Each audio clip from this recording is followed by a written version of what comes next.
India முழுக்க இந்த Birla family அவங்க வந்து 21 கோயில்கள் கிட்டத்தட்ட கட்டியிருக்காங்க. அதில் ஒரு கோயில் தான் இது.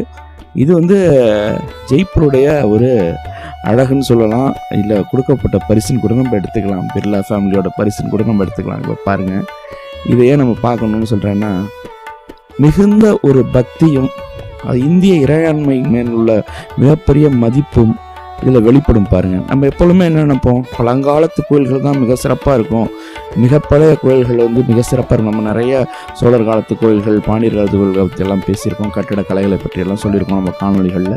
நீங்கள் இங்கே பாருங்கள், இப்போ இது மிக குறுகிய காலத்தில் கட்டப்பட்டது. ஆனால் ஒரு நம்முடைய இந்திய இறையாண்மை காரணமாக எவ்வளவு சிறப்பான வடிவமைப்பு, முழுக்க முழுக்க வெள்ளைக்கற்களால் கட்டப்பட்ட ஒரு கோயில் நீங்கள் பார்க்கலாம், தெரிய ஆரம்பிக்குது. மிக அழகாக இருக்குது. இங்கே வர மக்கள், பெரும்பாலான மக்கள் வந்து இந்த இடத்த